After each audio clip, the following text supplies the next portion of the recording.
Now in this video we'll start about the various forms of energy.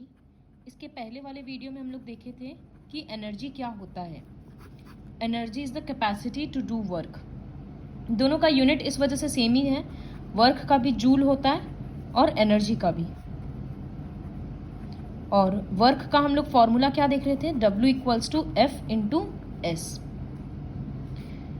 तो जितना ज़्यादा work करने का कैपेसिटी रहेगा उतना ज़्यादा एनर्जी रहेगा. एनर्जी का ब्रॉड टू कैटेगरीज है. मैकेनिकल एनर्जी का सिर्फ kinetic energy and potential energy. So what is kinetic energy? The energy possessed by virtue of its speed. Speed के कारण जो एनर्जी आता है, स्पीड या वेलोसिटी, उसी को काइनेटिक एनर्जी बोलते हैं. तो बेसिकली एक मूविंग ऑब्जेक्ट में जो एनर्जी होता है उसको काइनेटिक एनर्जी बोला जाता है. जैसे बॉल रोल कर रहा है तो रोल कर रहा है, उसका वेलोसिटी चेंज हो रहा है तो उसमें काइनेटिक एनर्जी है. बुलेट फायर हुआ है, गाड़ी चल रहा है, सारे चीज़ों में मूवमेंट है तो काइनेटिक एनर्जी है. So it is the energy possessed by an object due to its motion. इसका एक फॉर्मूला डिराइव करेंगे. सो वर्क का हम लोगों को फॉर्मूला पता है, फोर्स इनटू डिस्प्लेसमेंट.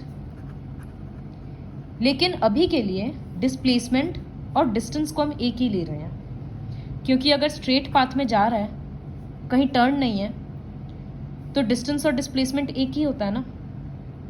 तो F के बदले हम लिख रहे हैं, फोर्स के बदले हम राइटिंग F और डिस्प्लेसमेंट के बदले S.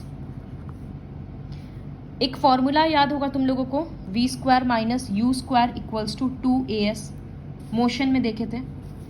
तो यहाँ से 2a को नीचे भेज देंगे तो ये क्या आ गया, s का फॉर्मूला. यहाँ पर a acceleration, v final velocity, u initial velocity. और f का फॉर्मूला हम लोग क्या देखें, ma. तो f के बदले हम लिखे ma और s के बदले लिख रहे हैं v square minus you square by 2a, bracket दे दिया. ये a और a कट गया. 2 को बाहर लिखेंगे तो हाफ लिख सकते हैं. तो हाफ m ब्रैकेट में v square minus you square. ये वर्क डन का फॉर्मूला हो गया. इसका मतलब वेलोसिटी चेंज होगा तो कितना वर्क डन होगा वो हम लोग इस फॉर्मूला से कैलकुलेट करेंगे. जैसे एग्जाम्पल 11.4 में है, what is the work done. तो W कैलकुलेट करना है. To increase the velocity of a car from 30 to 60. 30 से 60 बढ़ाना है तो U हो जाएगा 30 किलोमीटर पर आवर और फाइनल वेलोसिटी होगा 60 किलोमीटर पर आवर. पता है कि kilometre per hour standard unit नहीं है, तो 5/18 मल्टीप्लाई करके चेंज करना पड़ेगा. ये दोनों नंबर 3 से कट रहा है, 10/6, फिर कट रहा है 5/3, तो 25/3 मीटर पर सेकेंड. और यहाँ पर चेंज करेंगे तो 60 इंटू 5/18, 6 से कट कर रहे हैं 10/3, तो ये आ गया 50/3 मीटर पर सेकेंड. और मास कितना है, 1500 kg. सो वर्क डन का फॉर्मूला में अगर पुट करेंगे तो वो इस तरह से बनेगा. Work done W equals to half, mass के बदले 1500, v स्क्वायर का मतलब 50/3 whole square minus u square, तो u है 25/3 होल स्क्वायर और bracket. So this is half into 1500. ये हो जाएगा 2500/9 माइनस 625/9. यहाँ कट होकर 750. सो 750 इंटू, यहाँ तो 9 रहेगा और इधर में सब्ट्रैक्ट कर देंगे, 1875. सो कट करके आंसर आ जाएगा वर्क डन का और ये रहेगा जूल यूनिट. सो इस तरह का क्वेश्चन एक्सरसाइज में भी है कि वेलोसिटी चेंज हो रहा है तो वर्क डन कितना होगा. तो बस ये ध्यान में रखना है कि फाइनल और इनिशियल वेलोसिटी कौन सा है और यूनिट वेलोसिटी का मीटर पर सेकेंड होना चाहिए और मास का kg. So I am again writing the formula, work done equals to half M bracket में V square minus you square. इसका डेरिवेशन प्रैक्टिस करना है। अब अगर u 0 होगा, if initial velocity equals to 0, तो वर्क डन क्या बन जाएगा, हाफ एम, यू स्क्वायर तो 0 हो गया तो बस वी स्क्वायर बचा, तो ये फॉर्मूला आएगा। सो this is the kinetic energy. क्योंकि वर्क और एनर्जी सेम ही होता है तो इसी को हम लोग काइनेटिक एनर्जी भी बोलेंगे। बहुत सारी बुक में ऐसे लिखा हुआ है कि एनर्जी के एफ, के इज फॉर काइनेटिक, एफ मतलब फाइनल। कहीं पर हाफ एम यू स्क्वायर है तो वो होगा ई के आई, इसका मतलब काइनेटिक एनर्जी इनिशियल। तो हाफ एम वी स्क्वायर या half m u square, this is the expression for kinetic energy. तो इसके बेसिस पे बहुत सारा सम्स आएगा। Now next is potential energy. So potential energy is the energy possessed by an object due to virtue of its position और configuration. तो potential energy के लिए दो वर्ड यूज हुआ है, एक पोजीशन और एक कॉन्फ़िगरेशन। ये बुक में देख सकते हैं, देखो यहाँ लिखा हुआ है, the potential energy possessed by the object is the energy present in it by virtue of its position or configuration। Configuration मतलब शेप चेंज, जैसे इसमें दिख रहा है बो एंड एरो को स्ट्रेच कर रहे हैं तो इससे इसका स्ट्रिंग का शेप चेंज हो गया, इस वजह से इसमें पोटेंशियल एनर्जी आ गया। और पोजीशन मतलब अगर किसी चीज़ को ग्राउंड से हम ऊपर कर रहे हैं तो पहले कहीं और था अब कहीं और है, पोजीशन चेंज हो गया। वाटर को डैम्स में स्टोर करना पोटेंशियल एनर्जी होता है। सो जिस तरह से काइनेटिक एनर्जी सिर्फ मोशन के कारण होता है, पोटेंशियल एनर्जी पोजीशन और कॉन्फ़िगरेशन दोनों के कारण होता है। फिर बुक में एक टर्म है ग्रेविटेशनल पोटेंशियल एनर्जी। तो किसी चीज़ को अगर हम फ्लोर से ऊपर उठाते हैं, यहाँ तक उठाएं, हाइट है h, तो इसमें जो पोटेंशियल एनर्जी आएगा उसी को ग्रेविटेशनल पोटेंशियल एनर्जी बोलेंगे। क्यों? क्योंकि इसमें ग्रेविटी काम कर रहा है ना, ग्राउंड से ऊपर जा रहा है। तो सिर्फ यही है। इसका डेफिनेशन बुक में बहुत अच्छे से दिया हुआ है already. See it is written in the second paragraph, the potential energy, the gravitational potential energy of an object at a point above the ground, ground से ऊपर एक पॉइंट पे, is defined as the work done in raising it from the ground to that point against gravity। इसमें कितना potential energy है? जितना work लगा इसको जमीन से ऊपर उठाने में अगेंस्ट ग्रेविटी, क्योंकि ऊपर उठा रहे तो ग्रेविटी के अगेंस्ट लेकर जा रहे ना, तो सिर्फ यही डेफिनेशन होगा इसका। अब इसका डेरिवेशन, इसका फॉर्मूला, तो इसके लिए भी होगा कि W equals to F into S. Kinetic energy के टाइम पे क्या लिखे थे? F के बदले ma, लेकिन यहाँ तो ग्रेविटी काम कर रहा है ना, तो A के बदले हम लोग G लिखेंगे और S के बदले हम लोग हाइट लिखेंगे h। तो ये W है, इसी W को एनर्जी बोलेंगे। तो पोटेंशियल एनर्जी का फॉर्मूला बन जाता है mgh और काइनेटिक एनर्जी का था हाफ एम वी स्क्वायर। अच्छा, अब दो केस है, केस 1 और केस 2। ये ब्लॉक है, इसको हम 10 मीटर ऊपर लेकर गए तो इसमें पोटेंशियल एनर्जी होगा। सबको सपोज इसको PE1 दे रहे हैं। सेकेंड केस है, इसमें एक ब्लॉक को पहले यहाँ पर 2 मीटर, फिर 3 metre, then 2 and then 7 metre. तो इसमें पोटेंशियल एनर्जी 2 है। किसमें पोटेंशियल एनर्जी ज़्यादा है? तो ऐसा लगेगा कि यहाँ पर डिस्टेंस ज़्यादा ट्रैवल हुआ है ना, यहाँ तो बस 10 मीटर हुआ है, यहाँ 2 + 3 5, 5 + 2 7, 7 + 7 14। तो लगेगा कि यहाँ डिस्टेंस ज़्यादा है तो पोटेंशियल एनर्जी इसका ग्रेटर होगा, लेकिन इसका डिस्प्लेसमेंट कितना है, 7 + 3 10 ही है ना, क्योंकि ये 2 मीटर और 2 मीटर तो हॉरिजॉन्टल है, तो ये कंसिडर नहीं होगा। तो इसका पोटेंशियल एनर्जी और इसका पोटेंशियल एनर्जी इक्वल ही है। So this proves that potential energy does not depends on the path taken. Path अलग अलग था लेकिन फिर भी पोटेंशियल एनर्जी सेम है। Why? Because displacement is same. दोनों के केस में डिस्प्लेसमेंट 10 मीटर का है। तो इस तरह का एमसीक्यू में क्वेश्चन आ सकता है। अब है कि पोटेंशियल एनर्जी से कैलकुलेशंस कैसे करेंगे। सो लाइक ये एक एग्जाम्पल दिया हुआ है, मास दे दिया 12 kg और पोटेंशियल एनर्जी दे दिया 480 joule. Find the height, G का वैल्यू दे दिया, तो PE = mgh। यहाँ पोटेंशियल एनर्जी ऑलरेडी बोल दिया 480 joule, mass is 12, acceleration due to gravity 10, height h। So 12 और 10 डिनोमिनेटर में जाएगा and this is height, unit will be metre.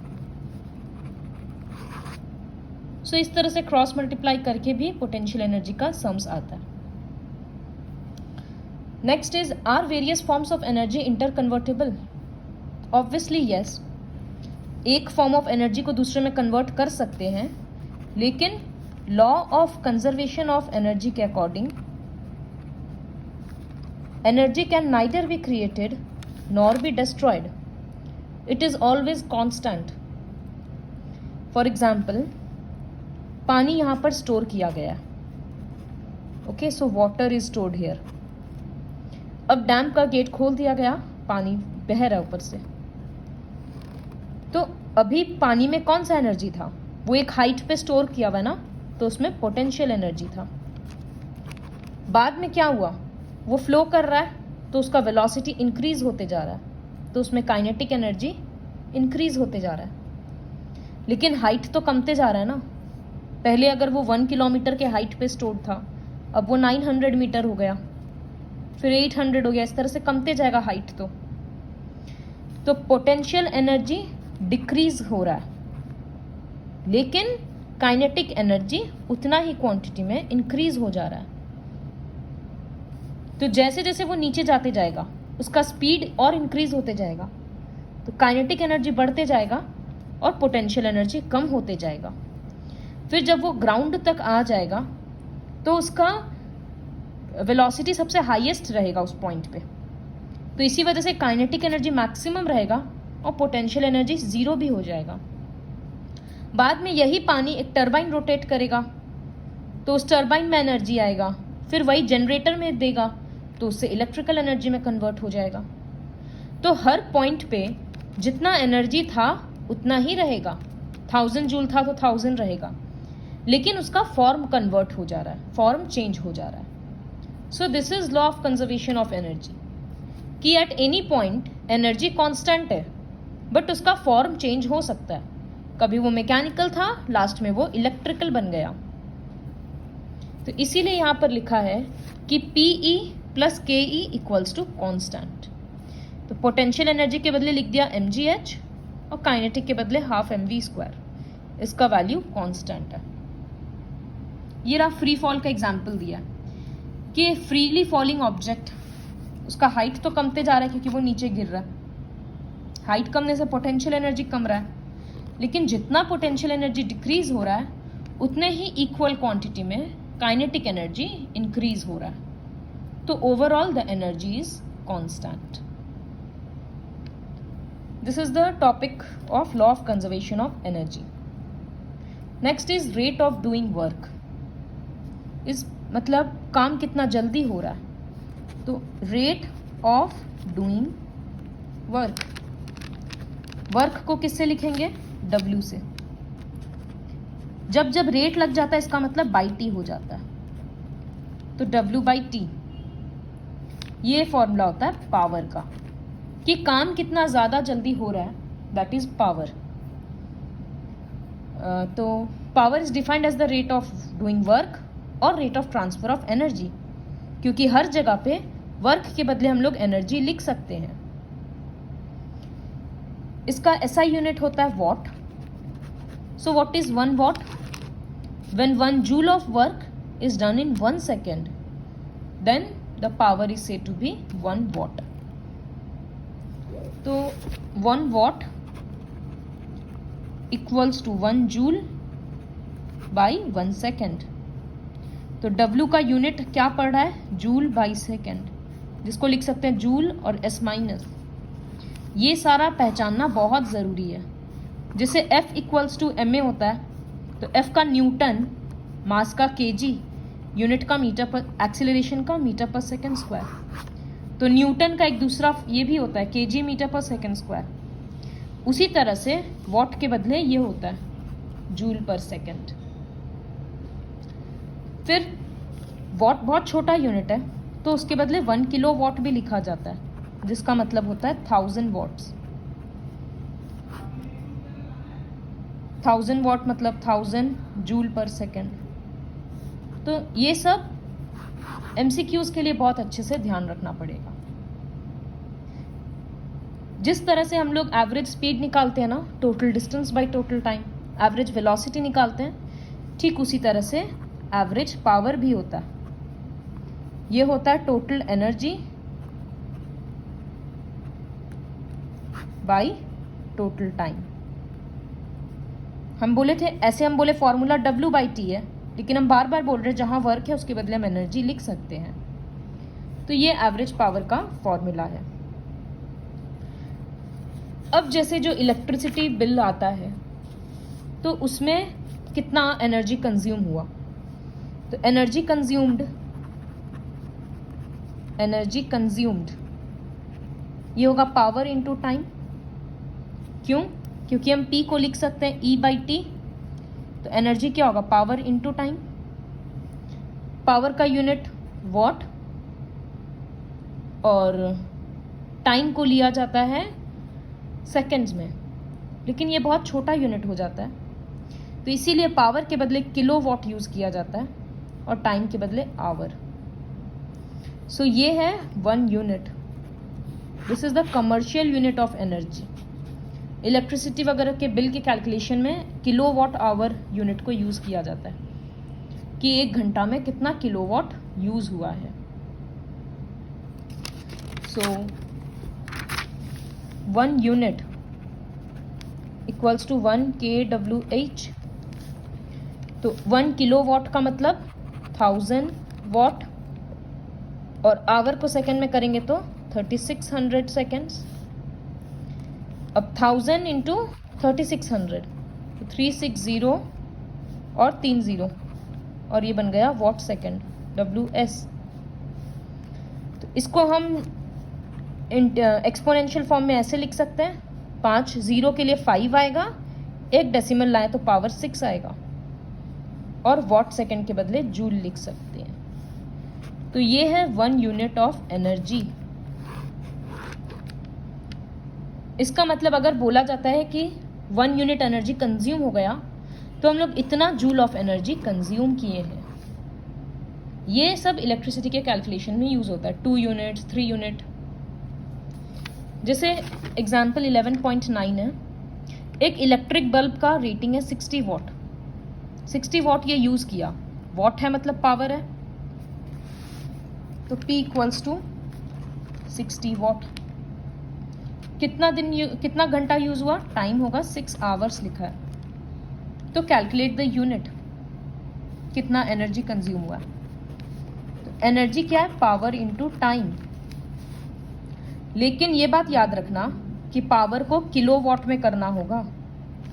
Kilo में करने के लिए बाई 1000 करेंगे, तो 1 0 कट गया, ये हो गया 0.06 kW। तो अब यहाँ पर पावर के बदले लिखेंगे 0.06, टाइम के बदले 6 आवर, और यूनिट लिखेंगे kWh। तो 0.36 kWh, इसका मतलब 0.36 यूनिट्स, ये होगा एनर्जी कंज्यूम्ड। इस तरह से कैलकुलेशन किया जाता है। तो ये पोर्शन को अच्छे से देखना। दो एग्जाम्पल है, एग्जाम्पल 11.8 और 11.7। 11.7 खुद से समझ में आ जाएगा, 11.8 भी आना चाहिए, बट हम उसको नेक्स्ट वीडियो में एक्सप्लेन करेंगे with the rest of the exercise. So please watch the video very carefully. And ये जो रेट ऑफ डूइंग वर्क और ये कमर्शियल यूनिट ऑफ एनर्जी है, ये वाला पोर्शन को अच्छे से 2 बार देखना है।